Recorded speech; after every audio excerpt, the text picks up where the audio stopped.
What is shielding effect? Shielding effect is defined as a decrease in the force of attraction between the nucleus and the valence electrons due to the presence of additional inter-electronic shells. Inner shell electrons decrease करते हैं force of attraction को nucleus और valence electrons के दरमियान। इस effect को shielding effect कहा जाता है। चलिए शील्डिंग इफेक्ट को डिटेल में डिस्कस करते हैं एग्जामिनेशन पॉइंट ऑफ व्यू से। किसी भी एटम के न्यूक्लियस में प्रोटॉन्स और न्यूट्रॉन्स मौजूद होते हैं। प्रोटॉन्स पर पॉजिटिव चार्ज जबकि न्यूट्रॉन न्यूट्रल होते हैं।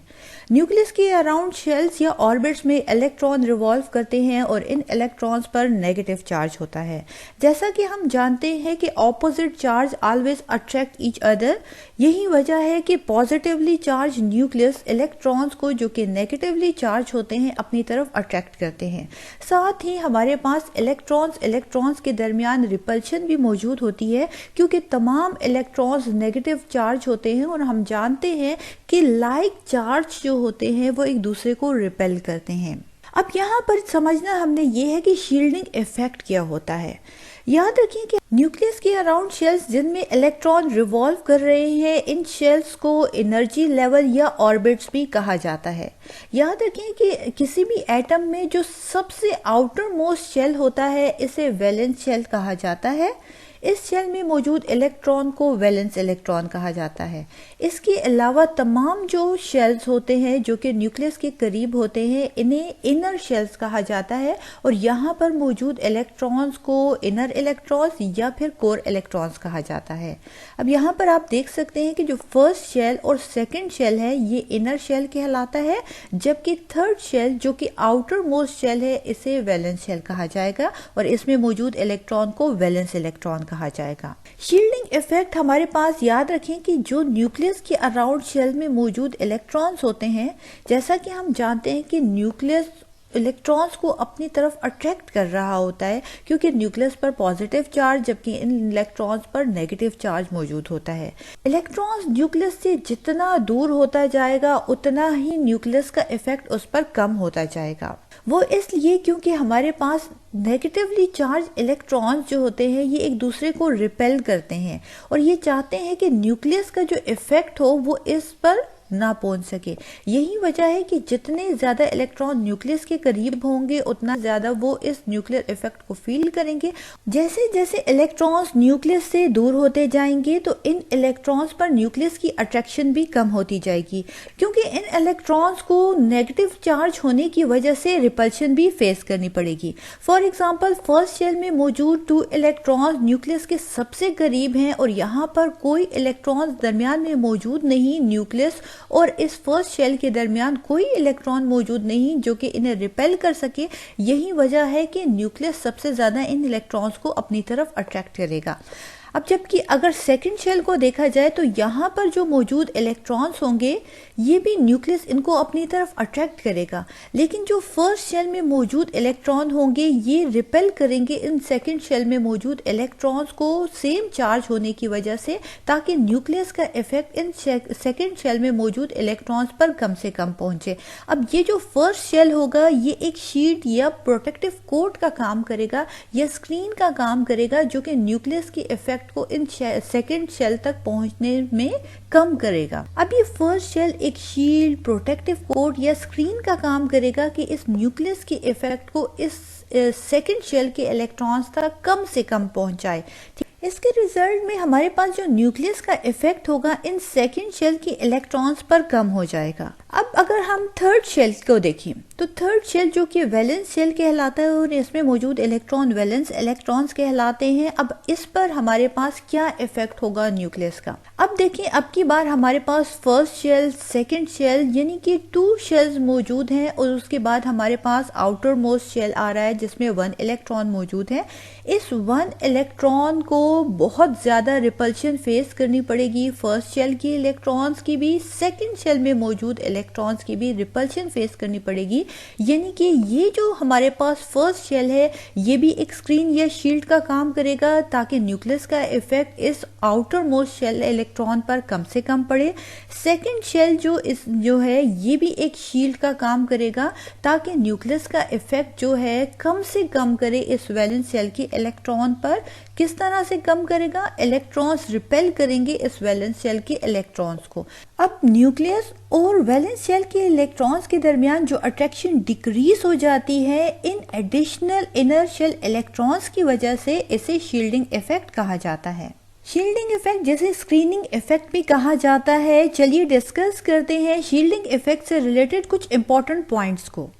Shielding effect is responsible for the reduction in the force of attraction between the nucleus and the valence electrons. याद रखें कि शील्डिंग इफेक्ट रिस्पॉन्सिबल होता है न्यूक्लियस और वैलेंस शेल के इलेक्ट्रॉन्स के दरमियान फोर्स ऑफ अट्रैक्शन को रिड्यूस करने में। Point number 2, inner shell electrons cut off the force of attraction between the nucleus and the valence electrons. Inner shells में मौजूद इलेक्ट्रॉन्स वैलेंस इलेक्ट्रॉन्स को रिपेल करते हैं और ये शेल एक शील्ड का काम करते हैं ताकि न्यूक्लियस का इफेक्ट इन वैलेंस शेल के इलेक्ट्रॉन्स तक ना पहुंच सके। Point number 3, Greater the number of inner shell electrons, the greater is the shielding or screening effect. याद रखें कि किसी एटम में जितने ज्यादा इनर शेल इलेक्ट्रॉन्स मौजूद होंगे उतना ही ज्यादा उस एटम का स्क्रीनिंग या शील्डिंग इफेक्ट होगा। फॉर एग्जांपल स्क्रीन पर लिथियम और सोडियम एटम आप देख सकते हैं। क्या आप बता सकते हैं कि लिथियम और सोडियम में से किस में स्क्रीनिंग इफेक्ट ज्यादा होगा? जी हाँ फ्रेंड्स, जिस एटम में हमारे पास इनर शेल इलेक्ट्रॉन ज्यादा होंगे उस एटम का शील्डिंग या स्क्रीनिंग इफेक्ट भी ज्यादा होगा। सो यहाँ पर लिथियम जिसके अराउंड आप देख सकते हैं कि फर्स्ट शेल में 2 इलेक्ट्रॉन्स जबकि सेकंड शेल में 1 इलेक्ट्रॉन मौजूद है, यानी यहाँ पर टोटल 1 इनर शेल है। साथ ही सोडियम एटम में आप देख सकते हैं कि फर्स्ट शेल में 2 इलेक्ट्रॉन्स, सेकंड शेल में 8 इलेक्ट्रॉन्स और थर्ड शेल में 1 इलेक्ट्रॉन मौजूद है। सो यहाँ पर सोडियम की अराउंड 1 and 2 इनर शेल और थर्ड जो शेल है ये आउटर मोस्ट शेल यानी कि वैलेंस शेल है। सो लिथियम में हमारे पास 1 इनर शेल जबकि हमारे पास सोडियम में 2 इनर शेल मौजूद हैं और हम जानते हैं कि जितने ज़्यादा हमारे पास इनर शेल इलेक्ट्रॉन्स मौजूद होंगे उतना ही ज़्यादा स्क्रीनिंग इफेक्ट होगा। सो यहाँ पर लिथियम में स्क्रीनिंग इफेक्ट कम होगा क्योंकि यहाँ पर सिर्फ 1 इनर शेल मौजूद है जो कि स्क्रीन या शील्ड का काम करेगा ताकि न्यूक्लियस का इफेक्ट वैलेंस इलेक्ट्रॉन्स पर ना पहुंच सके, जबकि सोडियम में हमारे पास 2 शेल या इनर शेल इलेक्ट्रॉन्स मौजूद हैं। सो यहाँ पर हमारे पास जो शील्डिंग इफेक्ट होगा सोडियम एटम में ज्यादा होगा। शील्डिंग इफेक्ट ट्रेंड्स, चलिए जानते हैं कि पीरियोडिक टेबल में down the group and the across the period shielding effect trends क्या हैं। पीरियोडिक टेबल में जैसे ही हम टॉप से बॉटम की तरफ यानी डाउन द ग्रुप मूव करते हैं तो हमारे पास number of electron shells increase होते हैं। नंबर ऑफ इलेक्ट्रॉन शेल्स के इंक्रीज होने की वजह से इनर शेल इलेक्ट्रॉन्स के नंबर भी इंक्रीज होते हैं जिसकी वजह से इफेक्टिव न्यूक्लियर चार्ज डिक्रीज होता है, यानी न्यूक्लियस का इफेक्ट वैलेंस शेल के इलेक्ट्रॉन पर कम से कम पहुंचता है। यही वजह है कि शील्डिंग इफेक्ट जो है वो भी इंक्रीज होता है क्योंकि ज्यादा इनर इलेक्ट्रॉन्स मौजूद होने की वजह से वो शील्ड करता है न्यूक्लियस की इफेक्ट को वैलेंस शेल के इलेक्ट्रॉन्स तक पहुंचने के लिए।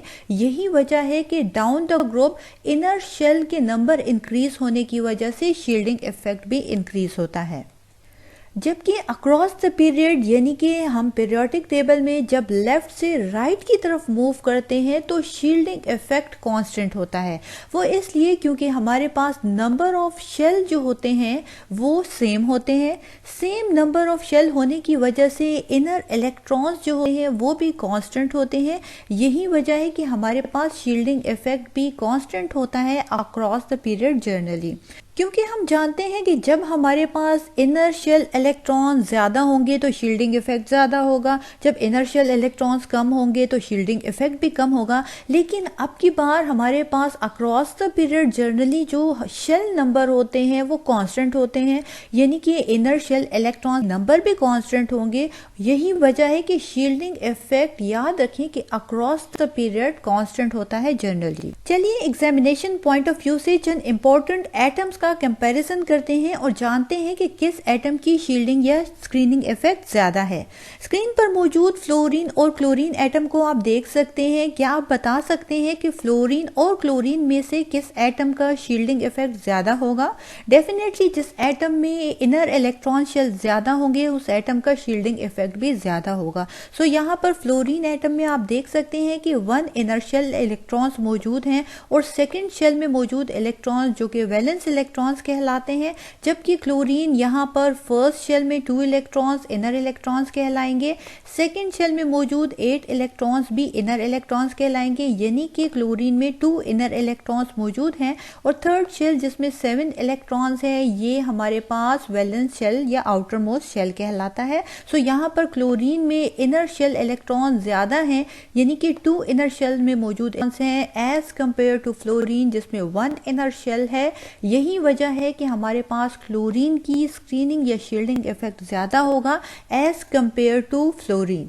स्क्रीन पर मौजूद लिथियम एटम और सोडियम एटम में से क्या आप बता सकते हैं कि किस एटम का स्क्रीनिंग या शील्डिंग इफेक्ट ज़्यादा होगा?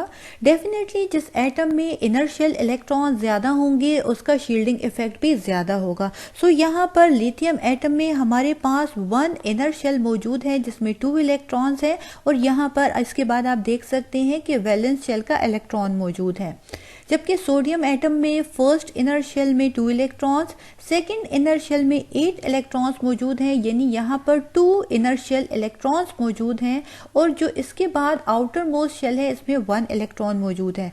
सो सोडियम एटम में हमारे पास ज़्यादा इनर शेल इलेक्ट्रॉन्स होने की वजह से इसका शील्डिंग या स्क्रीनिंग इफेक्ट ज़्यादा होगा as compare to the lithium atom.